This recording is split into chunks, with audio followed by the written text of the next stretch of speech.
A Knight of the Seven Kingdoms is a new Game of Thrones spin-off show.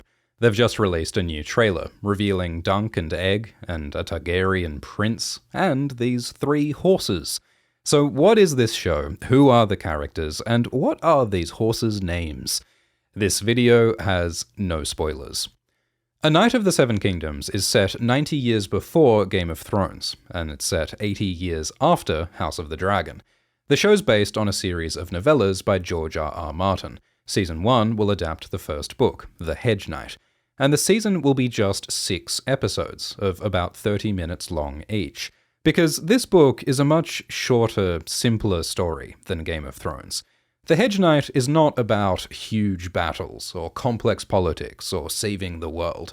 It doesn't jump between different characters in different locations. There are no dragons and no White Walkers. It's just about a knight called Dunk and his squire called Egg. The story focuses on character and relationships, and it uses knighthood to explore themes of heroism and hope. Unlike Game of Thrones, this isn't about the kings and great lords. It's more about the common people, the small folk, peasants, armorers, performers, barmaids. This is Westeros from a different perspective. The showrunner, Ira Parker, says the show is about a working guy trying to make it in the world. This show is more light-hearted than Game of Thrones, with more humour. And to reflect the smaller scale of the story, the show doesn't have a big opening sequence. It doesn't use the epic Ramin Djawadi theme music, it just has a simple title card. Ira Parker says everything about the show tries to capture the humble, simple personality of Dunk. So Dunk is a knight called Sir Duncan the Tall, but he's not a fancy, highborn knight from a noble house like the Targaryens or the Starks. Dunk was an orphan living on the streets of Fleabottom in King's Landing, until Dunk became a squire for a knight named Arlen. Arlen was not a fancy, highborn knight, he was a hedge knight, like a travelling mercenary. Hedge knights have a bad reputation, because some of them become criminals. But Arlen taught Dunk that knights should be good and honourable.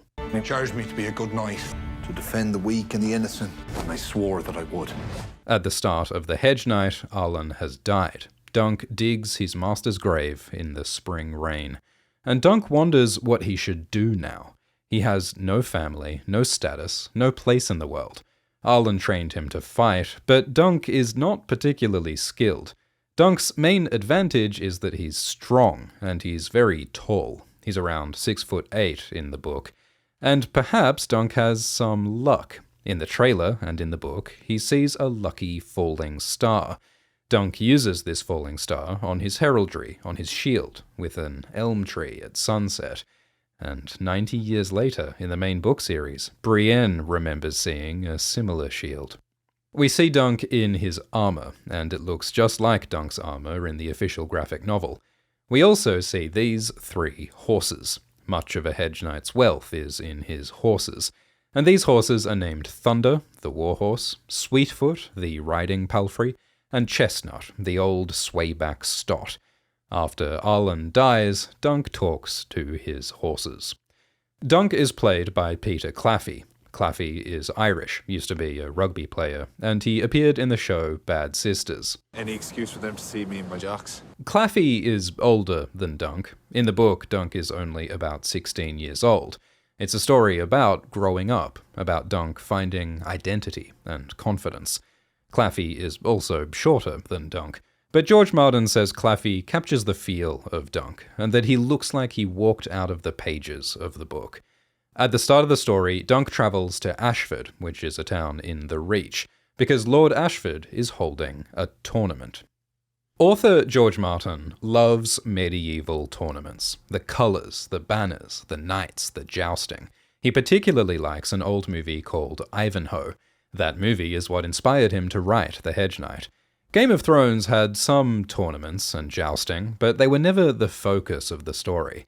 The Hedge Knight, and Season 1 of this show, are almost entirely set at the Ashford tournament. George hopes that this show will have the best jousting ever put to film. Showrunner Ira Parker says they want viewers to experience the action from Dunk's point of view, to feel the mud and the blood, the breath inside his helmet. They aim for a grounded, gritty feel.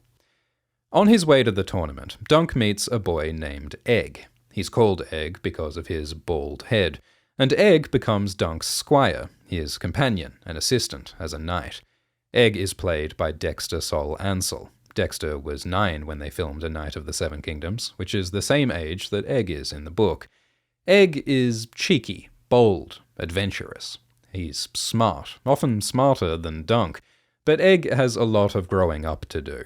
On their adventures, Dunk and Egg learn from each other. So, the show's mostly about Dunk and Egg, but there are also some Targaryens in the story. The Targaryens are the royal family, the incesty blonde people. At this time, the king is Daeron Targaryen II, a descendant of King Viserys in House of the Dragon, and an ancestor of Daenerys in Game of Thrones. And this is a weird time for the Targaryens, because the Targaryens rule Westeros, but the Targaryens don't have dragons anymore. The dragons died out 50 years ago. So, Ira Parker says that the Targaryens are now in decline. People are wondering why the Targaryens are still in charge when they don't have dragon power anymore. Ira says that the reason why the Targaryens even come to this unimportant tournament is to assert their authority in a politically uneasy time. In the books, King Daeron tries to rule well. He makes peace with Dorne. But some people don't like King Daeron. His bastard half-brother, Daemon Blackfyre, started a civil war against Daeron called the Blackfyre Rebellion. We made a video all about the Blackfyres. Check it out. A Knight of the Seven Kingdoms is set 13 years after this rebellion, but political tensions remain. We might not see King Daeron in this show, but we will see his son and heir, Prince Baelor Targaryen. This might be Baelor here in the trailer, played by Bertie Carvel. Baelor is seen as a wise and honourable prince, and one of the best knights of his age. Baelor is nicknamed Breakspear. But some people don't like Baelor. Baelor doesn't have the pale blonde hair of most Targaryens. He has dark hair from his mother, Miria Martell, of Dorne. This prejudice is part of why some people supported Daemon Blackfyre, who did look like a classic Targaryen. So there is some politics and prejudice in the background here. As the Crown Prince, Baelor represents the royals at the Ashford tournament. Baelor has a son named Valar, and this could be Valar sitting here.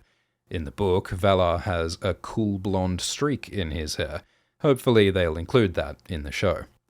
We'll also see Baelor's brother Maekar Targaryen. Maekar has 4 sons, including Daeron the Drunken and Aemon Targaryen.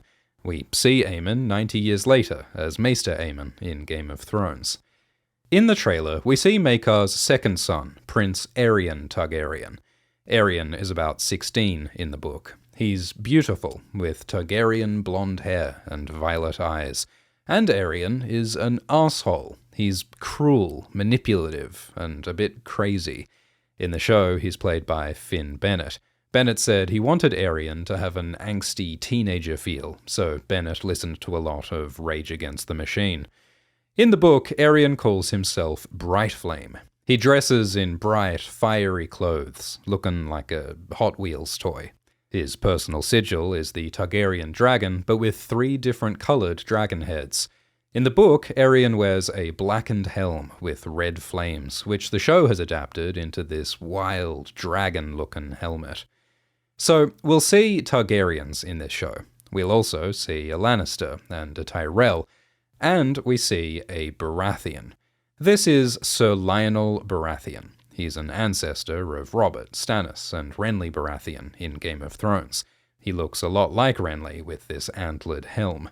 In the books, Lyonel Baratheon is a swaggering giant of a man, almost as tall as Dunk. Lyonel is one of the greatest warriors of his time, and Lyonel is fun. He's called the Laughing Storm because he often laughs while he fights. In the trailer, we see Lyonel talking with Dunk. This scene isn't in the book, but George Martin says Lyonel's actor, Daniel Ings, is incredible, and that Lyonel is outrageous and fun, and Baratheon through and through. These two men are Raymond and Stefan from House Fossoway of Cider Hall. The Fossoway sigil is an apple, and their semi-canon house words are a taste of glory. You can expect many apple-based puns from these two. This knight is Humfrey Beesbury, a relative of Lyman Beesbury from House of the Dragon. The other knight is Humphrey Harding, a relative of Harry Harding in the main books. In the book, the jousting between Humfrey Beesbury and Humphrey Harding is called the Battle of Humfrey. This is Tanselle, nicknamed Tanselle Too Tall. She's almost as tall as Dunk. Tanselle is from Dawn, and she works at a puppet show. In the book, these are small puppets, but in the trailer, we see a huge dragon puppet breathing fire. This mummer knight holds a reflective shield, so he might represent the legendary Serwyn of the Mirror Shield. George Martin says he's seen season 1 of this show, and he loves it. He says the cast are terrific, and he says that the show is as faithful to his books as a reasonable man could hope. Showrunner Ira Parker says they aim for a faithful adaptation of the books. He says that since the season is short, they're not adding much that wasn't in the novella.